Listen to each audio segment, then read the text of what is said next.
Namaskar and welcome to this exciting episode of Sathology Debunking Mythology.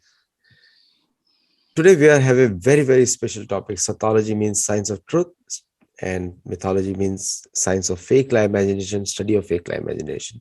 So please do not use the word mythology for Vedic scriptures or anything which is built on Vedic scriptures or following the Vedic scriptures. One of the things is Satya.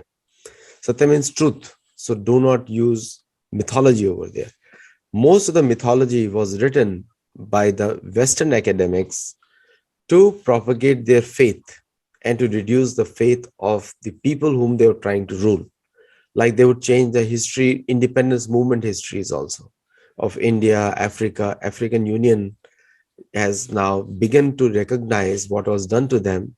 And my last book, Gold, Glory and God, is selling more in Africa than any other continent. So thank you for all the viewers from Africa who are coming on the show and listening to this show also. And many Africans know Hindi, believe me. They go to Indian universities and they come back and they speak fluent Hindi in their own countries.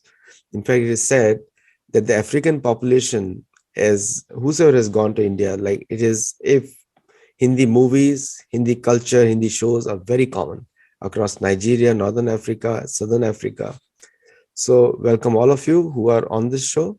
So, and आज हमारे साथ we have very good friend and a very good author. One of the authors who has published, he and I are publishing together so many books together, but he covers a different part of it, which I obviously don't know. So without delay, let us welcome Shri Dr. Shailendra Kumar. Welcome. नमस्कार doctor जी। नमस्कार आदित्य जी और नमस्कार आपके सारे श्रोताओं दर्शकों को भी। तो आपसे आपने इस मंच पर मुझे बुलाया, मेरे लिए बहुत गर्व की बात है। तो आज का विषय जो मैं उठा रहा हूं और आपने चूंकि पुस्तक की चर्चा कर दी है तो मैं वहीं से आरंभ करना चाहूँगा। आपके दर्शकों को मैं ये पुस्तक दिखाना चाहता हूं और यह पुस्तक जो है मैं तो लेखक हूं तो मैं तो इसकी प्रशंसा करूंगा, लेकिन मेरी समझ से ये बहुत महत्वपूर्ण पुस्तक है। इस पुस्तक का शीर्षक है ईसावाद तथा औपनिवेशिक कानूनों के चक्रव्यूह में झारखंड। अब ये आपके सारे विश्व के जो श्रोता हैं उनको या दर्शक हैं उनको संभवतः पता नहीं होगा कि झारखंड क्या है। तो झारखंड अभी से ठीक 20-21 साल पहले एक नया राज्य बना बिहार को काटकर, क्योंकि एक साथ आपको याद होगा कि 3 राज्य बनाए गए थे, बिहार को काटकर झारखंड, मध्य प्रदेश से अलग करके छत्तीसगढ़ और उत्तर प्रदेश से अलग करके उत्तराखंड, ये तीनों राज्य एक साथ बनाए गए थे। तो संयोग ऐसा है कि मैं इस राज्य का एक जिला है उसका नाम है दुमका।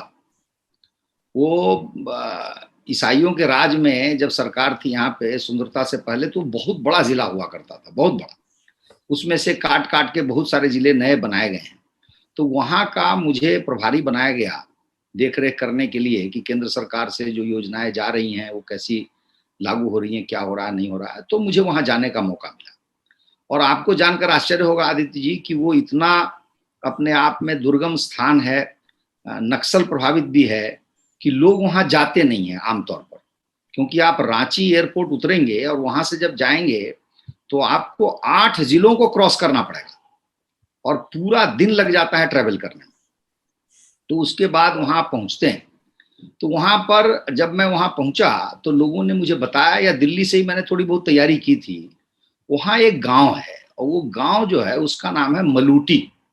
और ये मेरी पुस्तक का जो आवरण पृष्ठ है इसको आप ध्यान से देखेंगे तो इस आवरण पृष्ठ पर उसी की तस्वीर है, मलूटी गांव की। तो मलूटी गांव में क्या हुआ कि वहां पर आपको मैं बताऊं, वहां के राजाओं ने 108 मंदिर बनाए। 108 मंदिरों में 52 मंदिर जो हैं भगवान शिव के हैं और शेष मंदिर जो हैं अलग अलग देवी देवताओं के हैं। और 108 मंदिरों में जो सबसे प्रसिद्ध मंदिर है उसका नाम है मौलिकछा। मौली आप जानते हैं, चंद्रमौली, मौली का मतलब होता है मस्तक और इच्छा का मतलब होता है अभिलाषा। तो तो जिसका माथा या मस्तक देखने की आपको अभिलाषा हो, वो बन गया मौलिकछा। तो मौलिकछा देवी का एक मंदिर है जहां आज भी पूजा होती है, और ये वो तीर्थ स्थल है, बहुत लोग वहां जाते हैं। तो यहाँ पर जब मैं पहुंचा आदित्य जी, तो मुझे पता चला कि मलूटी गांव के जो 108 मंदिर हैं, इनको एक जो ग्लोबल विलुप्त प्राय धरोहर है, एक संस्था है जो एक सूची बनाती है कि कहाँ कहाँ इस तरह के हेरिटेज हैं जो एक्सटिंक्ट कर रहे हैं। तो उनमें 12 नाम है पूरे विश्व में, उनमें से एक मलूटी है। और जो मलूटी है वो अकेला भारत का, समझिए कि अकेली धरोहर है जो भारत से है, 12 धरोहरों में विश्व में। तो मैं सोच के दंग रह गया कि इस गांव में इतनी बड़ी धरोहर है, इतने सुंदर मंदिर हैं, और पहला जो मेरे दिमाग में प्रश्न आया वो यह आया कि इसको हम जानते क्यों नहीं। और यदि मैं जब नहीं जानता तो सामान्यतः और लोग भी नहीं जानते हैं, हमारे देश के बौद्धिक लोग नहीं जानते हैं, हमारे देश के अन्य लोग नहीं जानते हैं। तो इसी पर मैंने शोध करना शुरू किया, और मुझे लगा कि जिस विषय पर आप भी काम करते हैं, क्योंकि हमारी शिक्षा प्रणाली ऐसी बना दी गई है कि हम जिस चीज पर गर्व कर सकते हैं या जिस पर गर्व करना चाहिए, उसको हमारी शिक्षा प्रणाली का हिस्सा नहीं बनाया गया है। तो ये प्रधान कारण है कि मलूटी के विषय में हम नहीं जान पाए, और ये बड़े दुख का विषय है। तो आपको जानकर आश्चर्य होगा कि 2015 में, आज से 7 वर्ष पहले, वहां की सरकार ने गणतंत्र दिवस समारोह जो भारत में होता है 26 जनवरी को, उसमें अलग अलग राज्यों की झांकियां दिखाई जाती हैं। तो झारखंड की सरकार ने मलूटी गांव के जो मंदिर हैं उनकी झांकी दिखाई। उससे पहली बार लोगों को पता चला कि झारखंड के इस गांव में कुछ अद्भुत चीज है। उसके बाद उसी साल 2015 में ही भारत के प्रधानमंत्री ने भी वहां का दौरा किया, और उन्होंने निरीक्षण किया और कहा कि नहीं, इसको संभाल के देख रखना चाहिए, ये तो बहुत ही अद्भुत जगह है। तो अब आप देखिए कि आप बैठे हुए हैं आज 2022 में, और 2022 तक हम लोगों को और दुनिया के लोगों को इतने महत्वपूर्ण स्थान के विषय में कोई ज्ञान नहीं था। और अभी भी मैं बता रहा हूं कि बहुत अधिक ज्ञान नहीं है, और मेरी पुस्तक का एक उद्देश्य यही है कि इसके विषय में अधिकतर लोग जानें। जब मैं वहां पहुंचा उस मलूटी गांव में, तो मुझे देख के आश्चर्य हुआ, दुख हुआ कि 108 मंदिर जो बनाए गए थे आदित्य जी, उनमें से अधिकतर मंदिर ध्वस्त हो गए हैं, जर्जर हो गए हैं, खराब स्थिति में हैं, और कई मंदिरों पर तो पीपल और अन्य जो पेड़ होते हैं वो उगाए हैं। इतनी दुर्दशा, इतनी बुरी हालत मैंने मंदिरों की देखी कि आपका मन व्यथित हो जाएगा कि आखिर ऐसा क्यों हो रहा है। फिर क्या हुआ, वहां पर से लोग, मुझे अधिकारी वहां के जो हैं वो ले गए बंगाल, उसके बगल में ही बंगाल है जिसका एक जिला है, उसका नाम है बीरभूम। वहां पर एक देवी है जिनका नाम है तारा देवी। परंपरा से ये माना जाता है कि मलूटी गांव की जो मौलिकछा देवी हैं उनको स्थानीय लोग बड़ी माँ कहते हैं, और तारा देवी को छोटी माँ कहते हैं। और ये जो तारा देवी है, आप देखेंगे कि वहां का जो इंफ्रास्ट्रक्चर है, आधारभूत संरचना है, वो इतना आधुनिक है, सैकड़ों लॉज हैं, सैकड़ों होटल हैं, और आपको लगेगा कि हम किसी आधुनिक शहर में प्रवेश कर गए हैं। और मलूटी गांव आपको लगेगा कि पता नहीं कोई प्राचीन स्थान है या मध्यकालीन स्थान है। तो ये मेरे मेरे मन में जो ये दूसरा प्रश्न उठा कि एक ही स्थान पर अलग अलग 2 मंदिर हैं, एक है तारा देवी का और एक है इधर मलूटी गांव के मंदिर। तो मलूटी गांव के मंदिर का विकास क्यों नहीं हुआ, उस स्थान का विकास क्यों नहीं हुआ, तारा देवी का विकास क्यों हुआ? तो जब मैं ये बात कर रहा था, वहां पर लोगों से प्रश्न कर रहा था, तो मुझे बताया गया कि 2 कानून ऐसे हैं झारखंड में जिन्होंने ईसाइयों ने बनाए थे। उन कानूनों का नाम है छोटा नागपुर काश्तकारी अधिनियम और संथाल परगना काश्तकारी अधिनियम। अब ये 2 कानून क्या हैं वो मैं आपको बताऊं, क्योंकि अधिकतर झारखंड की समस्याएं हैं उनकी जड़ ये 2 कानून है। ये कानून जो है, अर्थात आपको आश्चर्य होगा जानकर के, इनमें से जो एक पुराना कानून है संथाल परगना, उसको जो ड्राफ्ट किया था जिस आदमी ने, उस आदमी का नाम था जेबी हॉफमैन। वह एक पादरी था, कैथोलिक प्रीस्ट बोलते हैं उसको।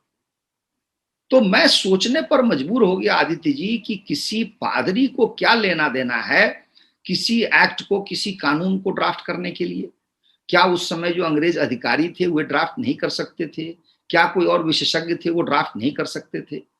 तो मुझे धीरे धीरे समझ में आने लगा कि इन कानूनों के पीछे का कारण क्या है। तो कानूनों के पीछे कारण यह था कि जो ईसाई पादरी थे वे चाहते थे कि वहां के जो स्थानीय आदिवासी हैं, वनवासी हैं और इस तरह के जो लोग हैं पर्वत पे रहते हैं, उनका मतांतरण किया जाए, उनको ईसाई बनाया जाए। और उसके लिए पहली शर्त ये थी कि भारत के जो अन्य लोग हैं, सामान्य लोग हैं, उनसे उनका मिलना जुलना जितना कम होगा वो उतनी आसानी से उनको ईसाई बना सकेंगे। ये ईसाई बनाने का एक आधार तैयार किया गया और हमारे दुर्भाग्य से तब से लेकर के आज तक वैसा ही हुआ। और आज की स्थिति यह है, आपको जानकर आश्चर्य होगा कि सारे देश में ईसाइयों का जो अनुपात है हमारे जनसंख्या में वो 2.3% है, लेकिन झारखंड में 4.3 है। अर्थात दुगुना आप कह सकते हैं उनका अनुपात बन जाता है जब हम झारखंड की बात करते हैं। तो ये इतनी बड़ी बात थी कि ईसाइयों ने एक षड्यंत्र पूर्वक कहिए, एक साजिश के तहत कहिए कि इन कानूनों को बनाया। कानून क्या है वो समझ लीजिए तो आपको समझने में बड़ी आसानी होगी। कानून ये कहता है कि अगर कोई वनवासी अपने गांव में रह रहा है और उसकी जमीन है तो वह अपनी जमीन उसी थाना क्षेत्र के किसी आदिवासी को ही बेच सकता है। मतलब ये हुआ कि जैसे आप अमेरिका के किसी भी थाना क्षेत्र में रह रहे हैं तो उसी क्षेत्र का व्यक्ति, और वह व्यक्ति नहीं, केवल आदिवासी, अर्थात सामान्य लोग नहीं, केवल आदिवासी को ही वो जमीन बेची जा सकती है। अब सोचने वाली बात यह है कि आदिवासियों के ही पास तो जमीन है, तो जमीन कोई बेचेगा किसको? बेचेगा उसको जो बाहर से आया, और बाहर से आने वाले के लिए जमीन बेचने की मनाही है।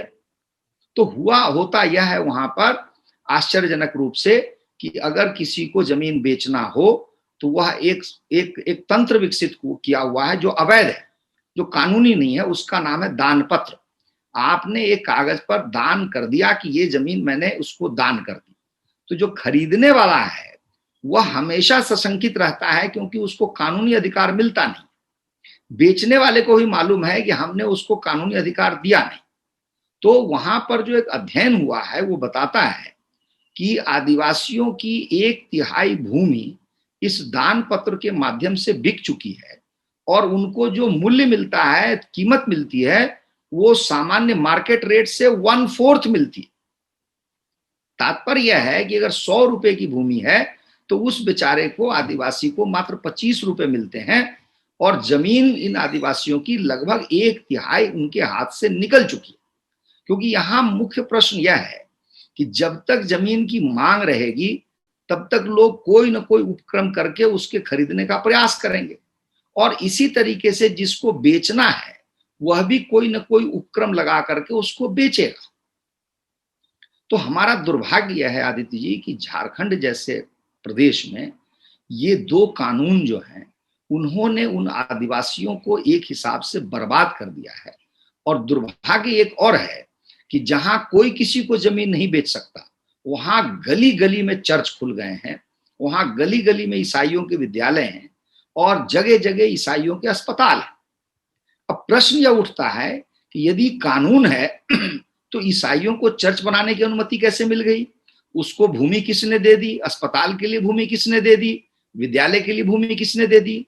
तो आपको देखकर लगेगा कि एक ऐसा जाल बिछाया गया है, एक ऐसा तंत्र बनाया गया है जिसमें ईसाई पादरियों को, चर्च को किसी भी तरह का कोई कष्ट नहीं होता। कष्ट होता है हमारे आपके जैसे व्यक्तियों को। और यही कारण है कि वहां घनघोर स्तर पर मतांतरण हो रहा है। और मतांतरण से भी बड़ी बात है जो आप और हम समझ सकते हैं अच्छी तरीके से, वह है लोगों का कहिए कि आप ब्रेन वॉश करना। जैसे कोई हिंदू है, कोई ईसाई नहीं भी बनेगा लेकिन ईसाइयों के विद्यालय में पढ़ेगा, तो हमारे जो हिंदू बच्चे हैं, लड़के जो हैं, वो अपने माथे पर तिलक नहीं लगा सकते, अपनी कलाई पर रक्षा सूत्र नहीं बांध सकते, सर पे कोई शिखा नहीं रख सकते।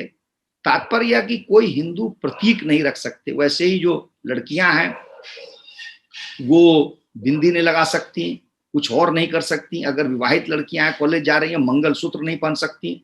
लेकिन इन्हीं लड़के लड़कियों से यह अपेक्षा रहती है चर्च के विद्यालय और कॉलेज को कि वे रविवार को आकर के चर्च में सेवा करें, सर्विस करें।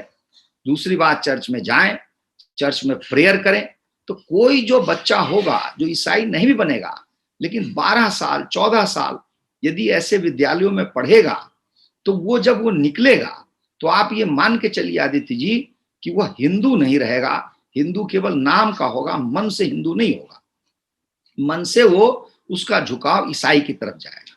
दूसरी बात, पठन पाठन की ऐसी प्रक्रिया है कि आपको हर समय हिंदू धर्म की निंदा की जाएगी, आदिवासी धर्म की निंदा की जाएगी। तो अंततः यह होगा कि आप उस धर्म से, अपने धर्म से, अपनी संस्कृति से विमुख हो जाएंगे। आपको पता ही नहीं चलेगा। आपको अंदर जो आपके अवचेतन में यह भाव होगा 10, 12, 15 साल बाद कि जरूर ही ये चीजें अच्छी नहीं है। तभी हमारे पादरी और नन हमारे स्कूल में, कॉलेज में ऐसे बताते थे कि भाई इनका प्रयोग तुम मत करना। और एक सुपीरियोरिटी का भाव आपके दिमाग में आएगा कि भाई ये सुपीरियर है जो ईसाई है, और इनका जो रिलीजन है उसमें बड़ी सारी अच्छाइयां हैं, तभी उनकी चर्चा हुई। तो एक तो पहलू हुआ मतांतरण का, और दूसरा मैं जिसका नाम देता हूं अहिंदूकरण का, कि आप हिंदू नहीं रह जाएंगे ऐसे करके। तीसरा जो पहलू है इस कानून का वह यह है कि आपको, संभवतः आपके श्रोताओं की जानकारी के लिए मैं बता रहा हूं कि संथाल नाम के जो आदिवासी हैं वे बंगाल और उड़ीसा में रहा करते थे। उनको जब राजा मान सिंह ने 1510 के 70 के दशक में जो बंगाल, बिहार, उड़ीसा है उसको जीता, तो जीतने के बाद आपको पता होगा कि जलालुद्दीन ने इन राज्यों का नाम रख दिया था वीर मान सिंह। जो आज भी आपको अच्छा लगेगा जान करके कि झारखंड में एक जिला है उसका नाम है सिंहभूम, बंगाल में एक जिला है उसका नाम है बीरभूम, और एक जिला जो बंगाल और बिहार दोनों में है उसका नाम है मानभूम। तो ये वीर मान सिंह के नाम पर ये 3 जिले आज भी हैं। तो हुआ क्या कि मान सिंह के समय से लोग जो है इधर से मैदान के लोग वहां पे जाने लगे, लेकिन फिर भी सब कुछ ठीक ठाक चल रहा था। जब अंग्रेज आए तो अंग्रेजों ने क्या दिखा कि ये तो इलाका बहुत बड़ा है, विशाल क्षेत्र है, लोग बहुत कम है, जमीन खाली है। तो उनको भूख थी लगान की, लैंड टैक्स जिसको कहते हैं, उसकी भूख थी। तो उन्होंने क्या किया कि संथालों को बंगाल से, उड़ीसा से उठा के और कहा कि यहां पर तुम खेती बाड़ी करो। जबकि जो संथाल लोग थे वे घुमंतू लोग थे, वे घूमते फिरते थे, कहीं कुछ दिन रुक गए, कहीं कुछ दिन रुके। लेकिन उनको अंग्रेज ईसाइयों ने, ये जो मैं क्षेत्र बता रहा हूं झारखंड का, इस क्षेत्र से लेकर उनको बांध दिया। तो स्थानीय जो अधिकारी हैं, जो वहां के विद्वान हैं, वो बताते हैं कि ये सारे के सारे जो संथाल थे ये बंधुआ किसान हो गए। जैसे बॉन्डेड लेबर होता है वैसे बॉन्डेड फार्मर्स हो गए। उनकी कोई इच्छा नहीं थी खेती करने की, उनकी कोई इच्छा नहीं थी किसान बनने की, लेकिन उनको जमीन से बांध दिया गया। अब देखिए इसमें आश्चर्यजनक बात यह है कि 1838 में काम शुरू होता है और मात्र 16 साल बाद यानी 1854 में क्या होता है वहां पर, तो 2000 रुपए की लगान लगाई जाती है अंग्रेजों के द्वारा इन संथालों की जमीन पर कि 2000 रुपए की लगान तुम दोगे 1 साल में। और आपको आश्चर्य होगा जान करके कि 16 साल बाद उस लगान की राशि बढ़कर लगभग 59,000 हो जाती है, यानी 60,000 मान सकते हैं आप। यानी 30 गुना वह लगान बढ़ जाती है मात्र 16 वर्षों। इसका मतलब यह है कि इन आदिवासियों का, इन वनवासियों का इतना जबरदस्त शोषण होता है अंग्रेज ईसाइयों के द्वारा कि 1854-55 आते आते उन बेचारों की कमर टूट जाती है और वो अपना तीर धनुष और जो भी हथियार हैं वो उठा के और विद्रोह कर देते हैं इन अंग्रेजों के खिलाफ। और 1855 से लेकर के स्वतंत्रता जब हमें मिली है 1947 तक, तो आपको मालूम होगा कि लगभग 100 के आसपास विद्रोह उन क्षेत्रों में अंग्रेजों के विरुद्ध इन आदिवासियों ने किए हैं कि भाई उनको त्राण मिले, उनको इस तरह की परेशानी से जो है मुक्ति मिले। कुछ तो ऐसे वनवासी आज तक हैं जिनको अंत अंत अंत तक अंग्रेज कहते रह गए कि भाई तुम पहाड़ से नीचे आ जाओ, पहाड़ से उतर आ जाओ, नीचे आ जाओ, तुमको हम जमीन दे देंगे, तुमसे हम लगान भी नहीं लेंगे, तुम खेती कर दो। लेकिन उन लोगों ने उसको नहीं माना। तो इसको मैंने पुस्तक में व्यक्त किया है कि इन लोगों का दोहरा प्रयोजन था। जो सरकार थी ईसाइयों की सरकार, उसका प्रयोजन था शोषण करके धन संग्रह करना उस लगान के द्वारा, और जो पादरी और अन्य लोग थे उनका प्रयोजन था मतांतरण करना। तो इन दोनों प्रयोजनों में ये लोग काफी हद तक सफल हुए। और आज की स्थिति यह है कि चूंकि ये कानून है और एक्ट है, इसलिए मतलब उस झारखंड में कोई विकास का काम ढंग का नहीं हो पा रहा है। राज्य विकास के पथ पर आगे नहीं बढ़ पा रहा है, क्योंकि आसानी से आप जमीन नहीं खरीद सकते। और बाहर के लोगों के लिए तो बिल्कुल मुश्किल है, जो पूंजी लगाना चाहते हो या दुकान खोलना चाहते हो या उद्योग धंधे लगाना चाहते हो, उनके लिए बहुत अधिक कष्टकर है। और इतना ही नहीं है, वहां आपको 22 जिले हैं झारखंड में, 22 जिलों में से 16 जिलों में ये कानून लागू है। तो 6 ही जिले हैं जहां पर इन कानूनों का प्रभाव नहीं है। इसलिए अपने आप में ये कानून बहुत ही व्यापक है और समाज को तोड़ने वाले हैं।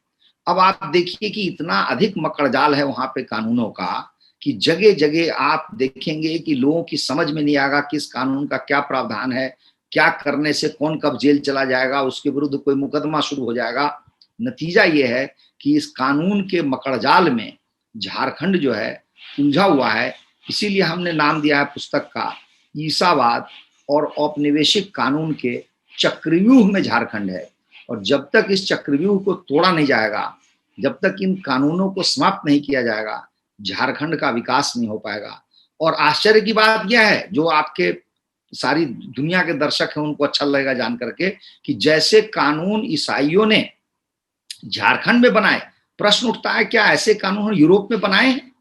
क्या इंग्लैंड में बनाए थे? अरे इंग्लैंड में और यूरोप में तो आदिवासी नाम की कोई चीज ही नहीं है, सबको मार मुर के खत्म कर दिया। उसी तरीके से इन लोगों ने पूरे अमेरिका में जो लोग थे उनके 2% लोग ही बचे हुए, 98% को मार मुर दिया। तो जो काम इन्होंने खुद कभी नहीं किया, कोई ऐसा कानून नहीं बनाया, और ये कहते हैं कि ये कानून आदिवासियों के लिए रक्षा कवच है, लेकिन ये पड़ गया उल्टा। इन आदिवासियों को बेचारों को उनसे बांध दिया गया। आज वहां से पलायन की गति बड़ी तेज है और वही बेचारे आदिवासी वहां से अपनी जमीन छोड़ के भाग जाते हैं, क्योंकि रोजगार नहीं मिलता उनको, क्योंकि राज्य में विकास नहीं हो रहा है। मैंने इसको काफी विस्तार से वर्णन किया है अपनी पुस्तक में कि वहां क्या दुर्गति है और कैसे लोग मजदूरी करने के लिए वहां से भाग भाग के बाहर जा रहे हैं। और एक अगर आप हमारे संविधान की बात करें तो आश्चर्यजनक बात यह है कि अगर झारखंड का आदिवासी तो अपनी जमीन किसी को नहीं दे सकता, लेकिन वही आदिवासी यदि झारखंड से बाहर चला जाए तो सब जगह वो जमीन खरीद सकता है, वो दुकान लगा सकता है, वो उद्योग धंधे खड़ा कर सकता है। तो ये जो दोहरा सिस्टम बना हुआ है कि वहां के आदिवासी तो स्वतंत्र है कुछ भी करने के लिए, लेकिन जो गैर आदिवासी हैं वो बेचारे कुछ नहीं कर सकते, वहां जमीन नहीं ले सकते। ऐसा ही कुछ हाल पूर्वोत्तर भारत पे है, जिसपे मैंने आपके ही मंच पर वार्ता भी की है कि वहां भी कोई बाहर का आदमी जमीन नहीं खरीद सकता। वहां तो इनर लाइन परमिट है कि बाहर का आदमी कोई जा भी नहीं सकता बिना अनुमति के, और उस तरह से हम उसको वीजा सिस्टम कहते हैं। जैसे आप अमेरिका से कनाडा जा रहे हैं या मेक्सिको जा रहे हैं तो कुछ न कुछ आपको दिखाना पड़ेगा सबूत, हो सकता है कि आपको अनुमति।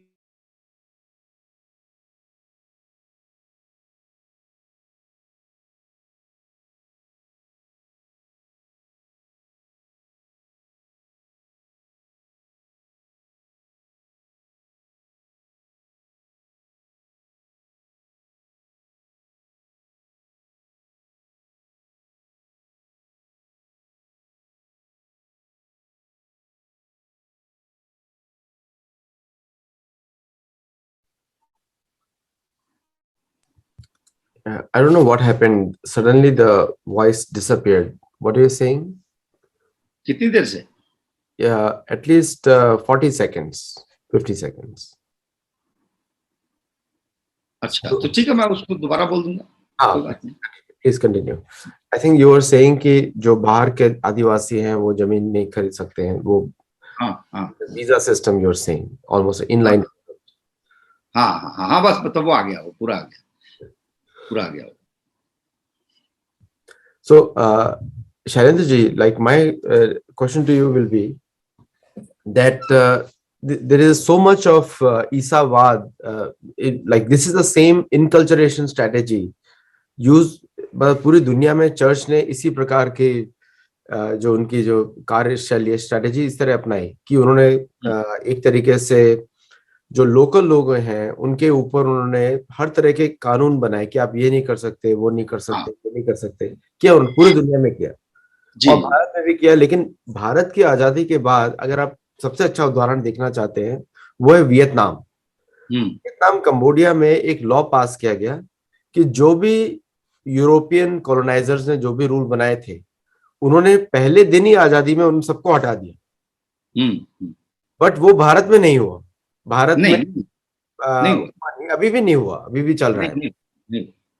तो अगर उस तरह के जो नियम है, कानून जो बनाए हुए हैं भारत में, उस तरह के जो न्याय शैली है, जो भी जस्टिस सिस्टम है, उस पे अभी तक चैलेंज क्यों नहीं हुआ भारत में?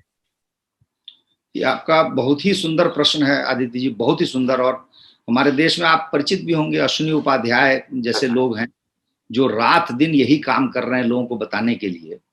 लेकिन मेरी जो समझ कहती है आदित्य जी, वो थोड़ी सी भिन्न है। वो ये है कि सबसे बड़ी बात है कि बौद्धिक लोगों में ये भाव होना चाहिए ना। देखिए, आप नेताओं को छोड़ दीजिए, जो ब्यूरोक्रेट्स हैं उनको छोड़ दीजिए, क्योंकि वो तो अपने काम में लगे हुए हैं। ये बौद्धिक लोग हैं, बौद्धिक वर्ग है, हमारे आपके जैसे लोग हैं जो चिंतन कर सकते हैं, समस्याओं को देख सकते हैं। हमारा दुर्भाग्य यह है कि मैं जब झारखंड वाली पुस्तक लिख रहा था तो मुझे ये लगा कि विद्वानों ने इस पर ध्यान क्यों नहीं दिया। मैं तो कह रहा हूं कि जब आप विषय उठाते हैं आदित्य जी, तो समझिए कि आधी समस्या तो दूर हो जाती है। जो लोग प्रखर हैं, विद्वान हैं, समाज में जागरूक हैं, उन तक आपकी आवाज पहुंच जाती है, बात पहुंच जाती है। हमारे यहां, हमारे देश की सबसे बड़ी समस्या यह है कि हम समस्याओं को यह भी नहीं समझ पाए। झारखंड के इस समस्या के विषय में मुझे खुद ज्ञात नहीं था, जबकि मैं रहने वाला स्वयं बिहार का हूं और उस बिहार का हिस्सा झारखंड था आज से ठीक 20-21 साल पहले तक। मुझे क्यों नहीं मालूम हुआ? मेरा प्रश्न यही है कि अगर आप इन बिंदुओं को उठाना शुरू करेंगे, समस्या की तरफ इशारा करेंगे, तभी तो सरकार उस समस्या पर विचार करेगी। यदि आप समस्या इसको मानेंगे ही नहीं तो कोई विचार क्यों करेगा? वियतनाम में या कहीं भी उन लोगों ने उसको समस्या माना होगा। हमारे देश में जो ब्रिटिश कानून है उनको समस्या ही नहीं माना गया। हमारा संविधान जब बना, उसमें जब कहा गया कि हमें संविधान भारत के लोगों को समर्पित करते हैं, तो कहा गया कि जो आईपीसी वगैरह है, इंडियन पीनल कोड है वगैरह, उस सब कानून के लिए भी कहा गया कि हम इनको अपनाते हैं। मतलब उन पर कोई समिति भी नहीं बनी, कोई विचार करने की बात नहीं हुई कि भाई इन कानूनों को तो अंग्रेजों ने बनाया था, तो इन पर विचार करो कि ये कानून हमारे लिए ठीक हैं कि नहीं है, उपयुक्त हैं, उचित हैं, अनुचित हैं। इन पर विचार नहीं हुआ। और हमारे जो अश्विनी उपाध्याय हैं, उनका तो एक बड़ा अच्छा नारा है। वो कहते हैं कि जितने दिन भी अंग्रेज यहाँ रहे थे, उन्होंने भारतीय लोगों पर गोली चलाई, अत्याचार किया, उनका उत्पीड़न किया। क्या आपको कहीं पता है कि 10, 20, 25, 50 अंग्रेजों को फांसी दी गई हो, उनको आजीवन कारावास दिया गया हो, उनकी पिटाई हुई हो, या उन पर आर्थिक दंड लगाए गए हों? क्योंकि अत्याचारी तो हुए थे। जब अत्याचारी को नहीं पकड़ा गया, उल्टा उनको दंडित किया गया जो बेचारे ऑलरेडी उत्पीड़ित थे, परेशानी में थे, तो इसका तो मतलब ही यही है ना कि आपने उन कानूनों को समस्या नहीं माना है। और आज भी जो मैं झारखंड के परिप्रेक्ष्य में बता रहा हूं, उसका उद्देश्य यही है कि मैं चाहता हूं कि जो पढ़े लिखे लोग हैं वे समझें कि ये कानून कितने हानिकारक हैं। ये कानून आपको आदित्य जी बताऊं इस पुस्तक को लेकर के ही कि वहां पर कम से कम 7-8 तरह के शब्द बोले जाते हैं जो अपमानजनक शब्द हैं। मतलब आप सोचिए कि राजा मान सिंह के समय में यदि मैदान के लोग वहां गए होंगे उन स्थानों पर, उनको आज तक बाहरी कहा जा रहा है। उसके बाद में जो बिहार से गए या बंगाल से गए या उड़ीसा के गए, कहीं गए, उनको सदान, कोई कहता है दीकू, अलग अलग तरह के नाम दिए गए हैं, ये सारे बाहरियों के लिए नाम है और इनको घुसपैठिया कहा जाता है। जबकि आश्चर्य की बात यह है कि जो संथाल मतलब 18वीं 19वीं शताब्दी में बंगाल और उड़ीसा से लाए गए, उनके संरक्षण के लिए कानून बना दिया गया और उनको कहा गया कि स्थानीय। तो ये कितनी बड़ी विडंबना है। एक बात मैं और जोड़ूं कि वहां पर एक आदिवासी है जिसका नाम है पहाड़िया। तो पहाड़िया आदिवासी के बारे में कहा जाता है कि वो काफी लंबे सालों से, संभवतः हजारों सालों से वो रहते आए हैं, और जब ये संथाल वाले लोग आए तो इनकी संख्या अधिक थी और इनको चूंकि जमीन दे दी गई खेती बाड़ी करने के लिए, इन्होंने एक हिसाब से पुश किया, धक्का दिया पहाड़िया को, और वो जो पहाड़िया आदिवासी है वो बेचारे लोग उठ के वहां से पहाड़ पे चले गए, इसीलिए उनका नाम हो गया पहाड़िया। और वो आज भी बहुत कम संख्या में है, और सबसे बड़ी बात है कि उनकी जनसंख्या घट रही है, क्योंकि वहां पर पहाड़ पे बहुत सुविधा नहीं है। तो अगर कोई बीमारी हो गई, रोग हो गया, तो बेचारे मर भी जाते हैं अल्पायु में। तो ये जो संथाल जिनको कहा जाता है वो स्थानीय नहीं है, स्थानीय पहाड़िया हैं, लेकिन चूंकि उनकी संख्या कम है और वो पहाड़ पे रहते हैं, उनका कोई मूल्य नहीं है, कोई मोल नहीं है। तो आपने बहुत ही अच्छा प्रश्न उठाया। ये जो प्रश्न है, इसका उत्तर यही है कि सरकार को एक मिनट के लिए आप छोड़ दीजिए, हम आप जो बौद्धिक वर्ग के लोग हैं, बुद्धिजीवी हैं, उनके सामने यदि यह समस्या है तो आप समझिए इसका समाधान शीघ्र निकल जाएगा। क्योंकि जो बुद्धिजीवी वर्ग है उसके पास बहुत क्षमता होती है, विषय को वही जिलाए रखता है समाज में विषय को आगे बढ़ाता है, लोगों को जागरूक करता है, और एक बार किसी विषय पर लोग जागरूक हो जाते हैं तो फिर पीछे हटके लोग देखते नहीं है, वह काम अवश्य हो जाता है। तो आपके प्रश्न का यही उत्तर है मेरे पास। आपने बहुत ही अच्छी बात बोली, क्योंकि ये कार्य बुद्धिजीवियों का है। भगवत गीता में एक शब्द आता है अल्प बुद्धया, 16वें चैप्टर में। तो बुद्धिजीवियों की तो हमने बात कर लिया, तो अल्प बुद्धया जो है भगवान कृष्ण बोल रहे हैं, मैं और आप नहीं बोल रहे हैं। असुर को वो अल्प बुद्धय बुलाते हैं कि क्योंकि उनको पता नहीं है, प्रवृत्ति चम निवृत्ति च निवृत्ति मालूम नहीं है, प्रवृत्ति मालूम नहीं है, और वो एक भेड़ चाल में चलते हैं। जैसे कोई सामने कोई बकरी को आप लेके चले गए, वो जिस रास्ते से एक बकरी ने नदी क्रॉस की, वो दूसरे सारी बकरियां एक ही जगह से चले होंगे, चाहे वो मगरमच्छ भी हो अंदर, चाहे कुछ भी हो। तो हमको ये क्लासिफिकेशन देखना पड़ेगा कि बुद्धिजीवी कौन है, अल्प बुद्धि कौन है। क्योंकि कभी पढ़े लिखे लोग भी अल्प बुद्धि हो सकते हैं, क्योंकि बिल्कुल मैं सहमत हूं। नहीं, इस पर मनुस्मृति में बहुत अच्छा लिखा गया है कि वो जो ज्ञान प्राप्त करने की पात्रता किसके पास है, पात्रत्व, दैट्स राइट। हाँ, ये बहुत महत्वपूर्ण है, क्योंकि भगवान कृष्ण ने आपको बताइए दुर्योधन को बहुत कुछ समझाया था धर्म के बारे में। अब अंत में उसने साफ कर दिया कि मुझे धर्म की में प्रवृत्ति नहीं है, मेरी प्रवृत्ति धर्म की नहीं है, तो वो सुपात्र नहीं है। अब आप उसको कितना भी समझाएंगे, उससे बात बनेगी नहीं। एक्चुअली नहुष और युधिष्ठिर का संवाद जो होता है महाभारत में, उसमें बड़ी अच्छी बात बोलते हैं युधिष्ठिर महाराज कि वेदों में की शिक्षा लेने के बाद भी अगर उसके कार्य वेदों के अनुसार नहीं है तो उसको ब्राह्मण नहीं माना जाता, बिल्कुल, है ना। तो बड़े सिंपल सा बात है। तो अगर हम बुद्धिजीवियों की बात करने तो ब्राह्मण और बुद्धिजीवी एक ही व्यक्ति, एक ही वर्ड हो गया एक तरीके से। वही है। ये बस आधुनिक शब्द है और कोई बात नहीं है, पारंपरिक शब्द वही ब्राह्मण है। हाँ, तो अगर हम इसमें देखें, अभी यहाँ पे हम बात कर रहे हैं कि इतना ज्यादा प्रकोप हुआ। मेरा पुस्तक भी एक था, कर्स ऑन द नेटिव्स, किस तरह हमने नेटिव जो हमारे आदिवासी, वही हमारे पूर्वज है एक तरीके से। हम लोग वहीं से आए हैं, थोड़ा अर्बनाइज हो गए क्योंकि शहरों में चले गए। हाँ, तो उनके जो अधिकार है, जैसे जमीन पे अधिकार, पूजा पे अधिकार, और जो साम्राज्यवाद के जो इन लोगों का जो गोल होता था वो ये होता था कि इनकी भाषा बदल दो, इनकी पूजा का पद्धति बदल दो, ताकि इनका श्रद्धा हमारे ऊपर हो जाए तो इनके ऊपर आसानी से शासन कर सकते हैं। तो आपको ऐसा लगता है कि झारखंड जैसे प्रदेश में इस पुस्तक के माध्यम से जो आपने लिखी है, क्या हम एक तरीके का पुनर्जागरण कर सकते हैं, लोगों के मन में विषय उत्सुकता जगा सकते हैं इस पुस्तक, जो आपकी पुस्तक के माध्यम से, जिससे कि हम उनके अधिकारों की रक्षा कर सकें? बिल्कुल सही बात आपने कही आदित्य जी। मुझे अच्छा लगेगा आप मेरी पुस्तक पढ़ेंगे। मैंने इन सारे बिंदुओं को उठाया है और आपको जानकर बहुत दुख होगा कि जो आप कह रहे हैं वो हो चुका है। वहां पर जो वनवासी लोग हैं उनकी संस्कृति को नष्ट किया जा चुका है, उनके धर्म को नष्ट किया जा चुका है, उनकी परंपराओं को नष्ट किया जा चुका है। एक उदाहरण मैं दूंगा, आप स्वयं विद्वान हैं। देखिए, जो आदिवासी हैं और हिंदू धर्म है, इनमें कई समानताएं हैं। पहली जो समानता मैं मानता हूं जो बहुत महत्वपूर्ण है वह है हम दोनों उत्सव धर्मी हैं। आदिवासी भी खुल के उत्सव मनाते हैं और हिंदू भी खुल के उत्सव मनाते हैं।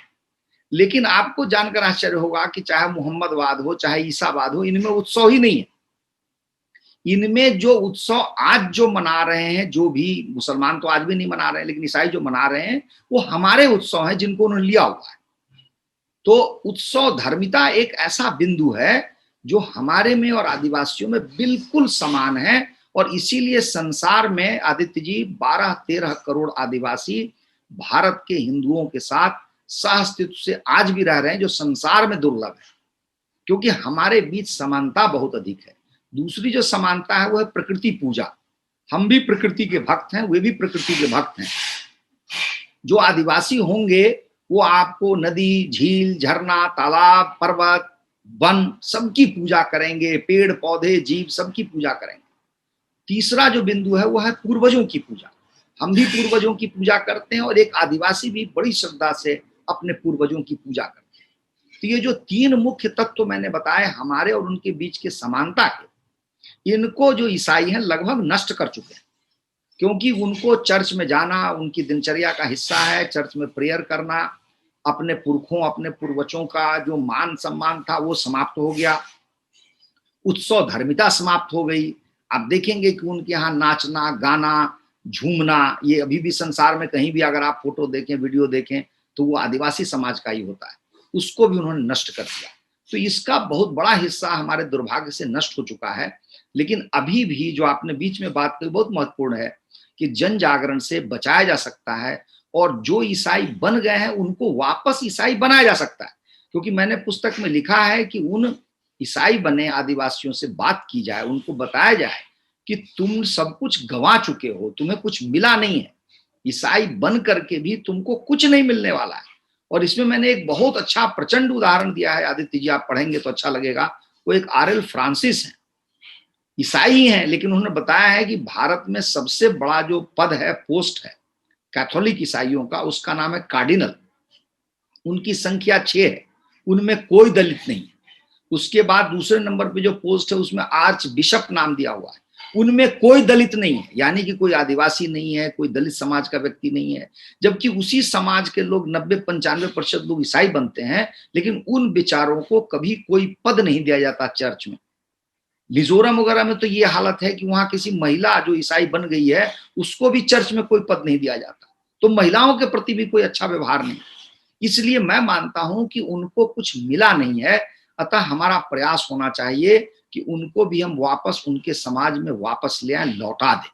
और इसके लिए 2 काम अति आवश्यक है। वह है कि उनके स्कूलों पर हमें प्रहार करना चाहिए कि इनके विद्यालय न चलाए जाएं। ईसाइयों के विद्यालय जब तक चलते रहेंगे तब तक उनका यह काम आसानी से चलेगा, क्योंकि उससे विद्यालयों के माध्यम से वो पैसे भी कमाते हैं, उनको रोजगार मिलते हैं। मैं आपको एक आंकड़ा दूंगा, आप दंग रह जाएंगे कि पूरे भारत में ईसाइयों की संख्या 3 करोड़ से ऊपर है। उनमें से 1.7 यानी कि 1,70,00,000 जो ईसाई हैं वो कैथोलिक हैं। और केवल 1,70,00,000 ईसाइयों के कैथोलिक के जो विद्यालय हैं उनमें 5.25 करोड़ छात्र पढ़ते हैं। तो 5.25 करोड़ जहां छात्र पढ़ते हैं उनमें जो शिक्षक हैं उन विद्यालयों में और कर्मचारी हैं उनकी संख्या ही लगभग करोड़ से ऊपर है। इसका मतलब है कि भारत का टोटल जो कैथोलिक समाज है उसको कुछ और नहीं चाहिए, उसने अपने लिए इतनी तैयारी कर ली है कि उसका रोजगार सुनिश्चित है, उसका धनोपार्जन सुनिश्चित है और उसका जो ईसाईकरण का अभियान है वो भी चल रहा है। इसका तात्पर्य यह हुआ कि चाहे वनवासी हो या हिंदू हो, वो पैसा दे करके, स्कूल में फीस दे करके अपना धर्म गंवा रहे हैं।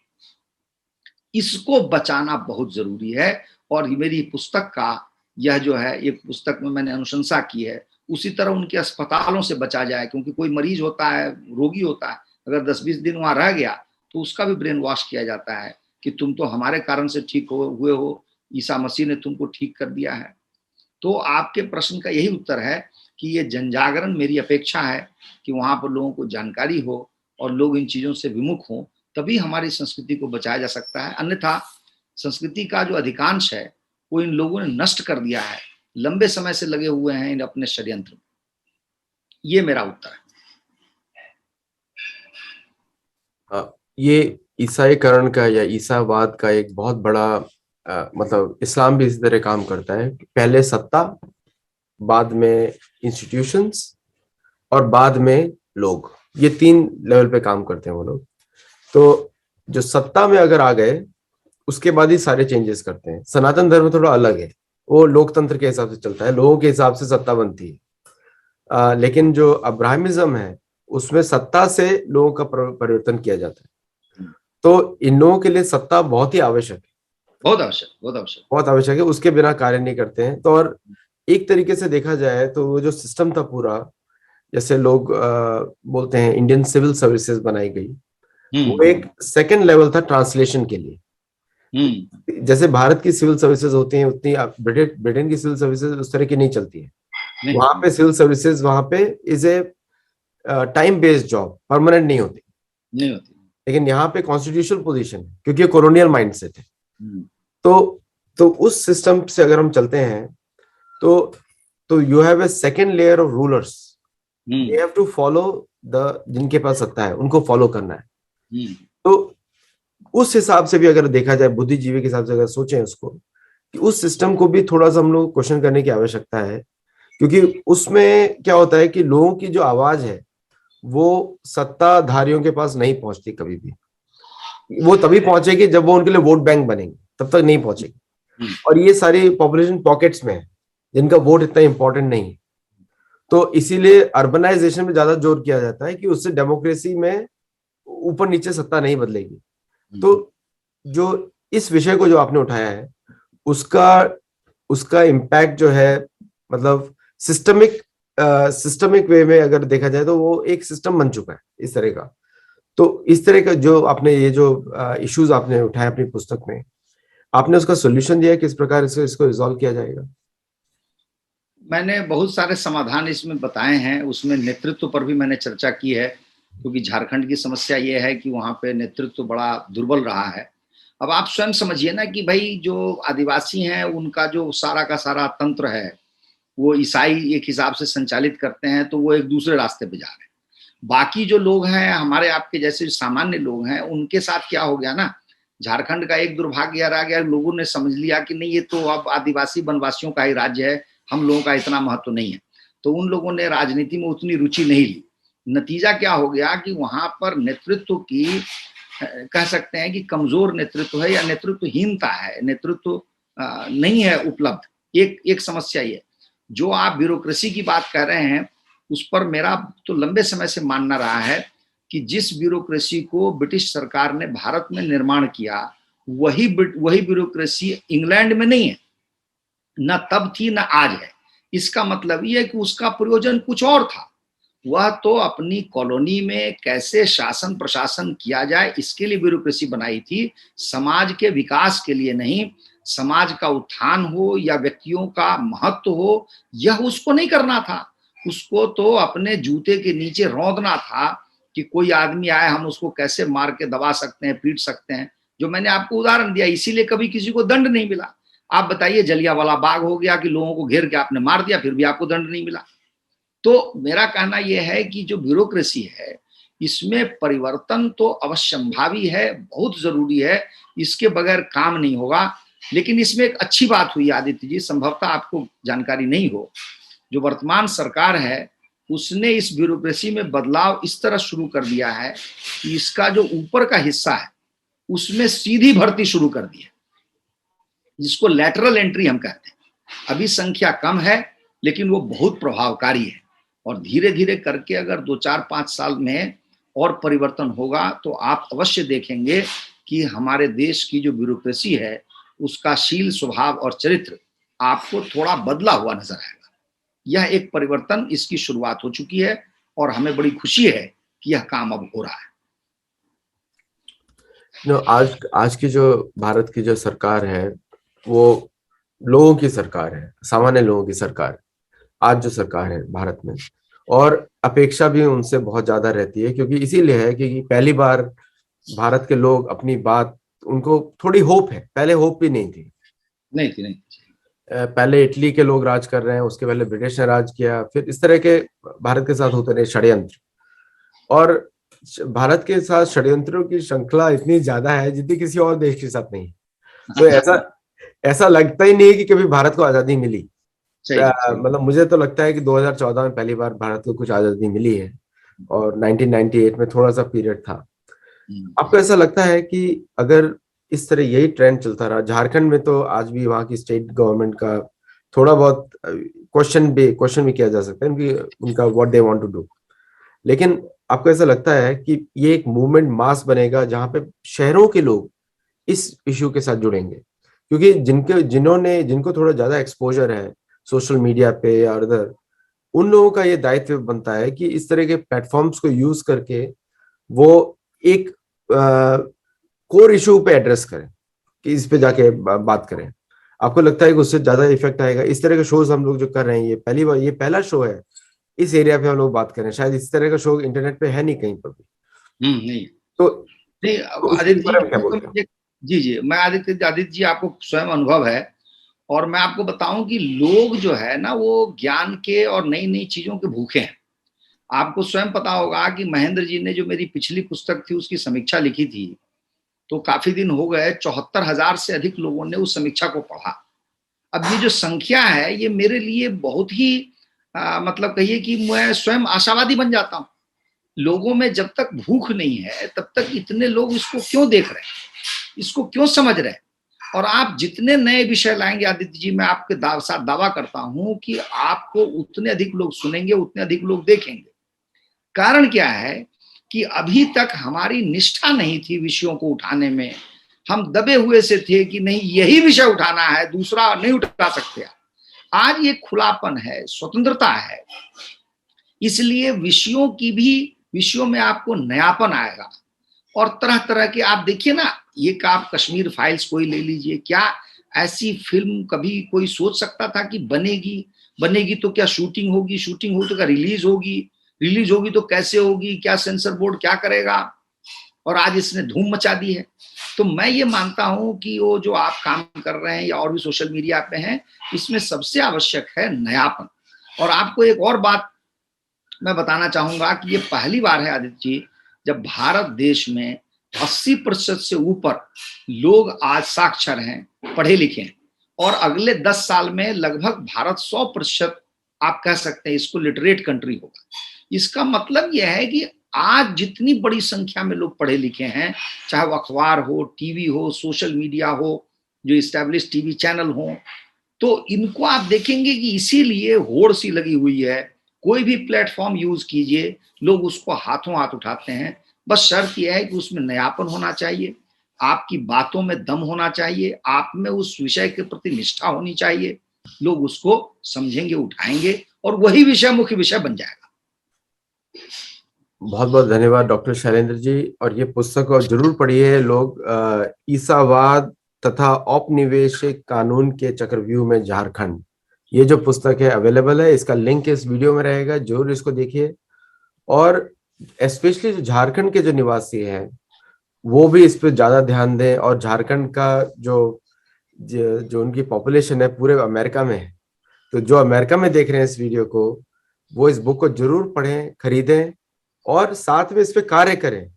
क्योंकि सिर्फ ये बुक आपको क्योंकि एक लेखक इतना ही लिख सकता है, उससे ज्यादा तो आपको खुद ही रिसर्च करनी पड़ेगी, बट एटलीस्ट एक मार्गदर्शन मिल गया आपको कि किस एरिया में हमको फोकस करना है।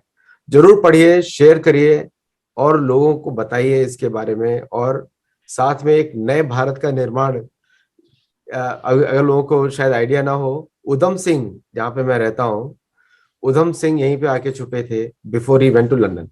तो कैलिफोर्निया का कनेक्शन है भारत की आजादी से कहीं ना कहीं। तो आप कहीं पर भी हो विश्व में, आप अभी इस पुस्तक से गाइडेंस लेके भारत के लिए हम लोग कार्य कर सकते हैं। बहुत बहुत धन्यवाद डॉक्टर शैलेंद्र जी। बहुत बहुत धन्यवाद आदित्य जी, और आपके दर्शकों को प्रणाम, आपको शुभकामना। ठीक है, फिर अगली बार मिलेंगे किसी और विषय पर। धन्यवाद। एक्चुअली इसी विषय को हम थोड़ा और डीप में लेके जाते हैं इसको। जी जी जी जी जी, बहुत बहुत अच्छी, बहुत अच्छी। और आपकी पिछली पुस्तक में भी जो अलग इश्यूज है उस पर थोड़ा डीप जाएंगे। हाँ। नमस्कार and thank you all for joining and do comment on the video. नमस्ते।